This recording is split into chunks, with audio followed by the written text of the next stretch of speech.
It's hard to believe 7 months ago the first sod of soil was actually turned here at the new Pakenham Racing Complex. And as you are about to see, there's been a lot of work done in that period of time. Most significantly of all, there were stages we were going to go in, stage 1, 2 and 3. But today, a major announcement by the Premier and the Racing Minister, Dr Dennis Napthine, has seen that stage number 3 with the synthetic track, accelerated. This will be a world-class facility, a $9 million investment in synthetic track, which will be fantastic for year-round all-weather racing, but also for training here. So the trainers here will have not only the turf track, sand tracks, but a synthetic track to train on, which will be a boon for local training and local jobs, but also that synthetic track absolutely essential for Victorian racing. One in Geelong in the west, one here at Tynong in the east, which will virtually guarantee that every race meeting can be catered for, irrespective of the weather here in Melbourne and Victoria. It's a massive project here, but the club have obviously done a lot of work and things are on track and on time for next year to get racing here. Absolutely massive project, $60 million investment, huge investment in this facility. This is a 600-acre property, huge track, 2,400 metre grass, turf track, beautiful straight, and now with the synthetic track as well. This is going to be a great racing centre. Quality racing, the best state-of-the-art racing anywhere in Australia, if not the world, and a magnificent training facility. So this is a big win for racing in Victoria. It's a big win for punters because the money that half funds a lot of this is coming from their own money, isn't it? That's right. The unclaimed dividends is going back into racing infrastructure. So when you wash that ticket in your washing machine or forget to collect your winnings, now you know that your money's being invested in better racing facilities like this all-weather track here at Tynong. And I know myself, I had a horse due to run at Mornington on Sunday, a meeting abandoned. Now, we would have loved to be able to shift that meeting to an all-weather track here at the Pakenham Racing Club, and that's what we'll be able to do in the future. It's been a dream of the Pakenham Racing Clubs for a number of years, and we're delighted with the support of the government. The club can realise its dream of building a world-class facility that will sustain the industry's development and participation for a long period to come.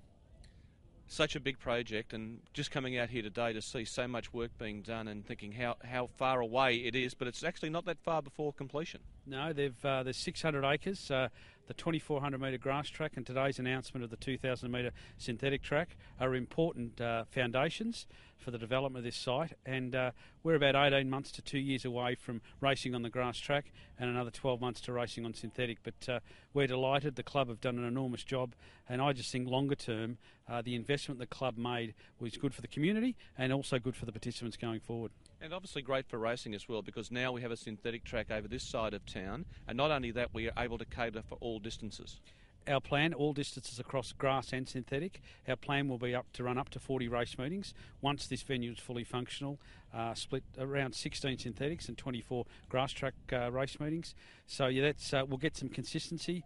All the research through our joint venture partner Tabcorp and the research we've done ourselves suggests that if we can build consistent product at one venue, we'll grow wagering. Importantly, there's 150 acres here. The trainers will be able to share in and build a cost-effective training operation for the future. And not to be forgotten, the support of the Premier has been magnificent for racing. The Premier and the coalition government, with the support of Dennis, previously Racing Minister, now Premier, has made a massive investment into racing in this state. If we look over the last 4 or 5 years, there's been over $60 million of money invested by the government and the clubs and Racing Victoria into more than 200 projects across the state of Victoria. Infrastructure for our racing product is vitally important. We'll continue to invest in these areas to ensure participants can perform their duty in a safe environment. And for synthetic racing in Victoria going forward, does this now cap the tracks we need at this stage with the announcement today for synthetic track racing? I think it does, Terry. Synthetic track racing will play a part. It'll never dominate. Grass track racing is the surface of choice from participants, but we're in a climate where we lose and have to transfer some 50 race meetings a year. When we look at the cost to the industry, it's about $800,000 a year in lost prize money, payments to the participants where we'd prefer to be racing. There's lost turnover, so we lose 50 race meetings. We just want to to make sure of the 570 race meetings we run a year, we always realise there'll be lost meetings, but we'd like to get that number down to a more manageable level of less than half of that. So as you can see, a synthetic track that gives some certainty, builds confidence, will build turnover, good for the trainers, the jockey and the punting public. This is a great day for the Pakenham Racing Club, but also a great day and a fantastic announcement for the Victorian racing industry. With the synthetic track, that was in stage number 3, so you've actually leapfrogged by a couple of years, and you've also got the ability to be able to put lighting in at a later date as well? Yeah, well, we've always had the ability to light the or provide the lighting infrastructure for the synthetic track. So in respect to lights for the synthetic track, it's basically engineered, and the conduits are actually in under the track, so we won't have to come back and basically dig up the existing turf track to get those lights in. All of the towers, the light towers, have been designed, so it's firmly imprinted onto the footprint.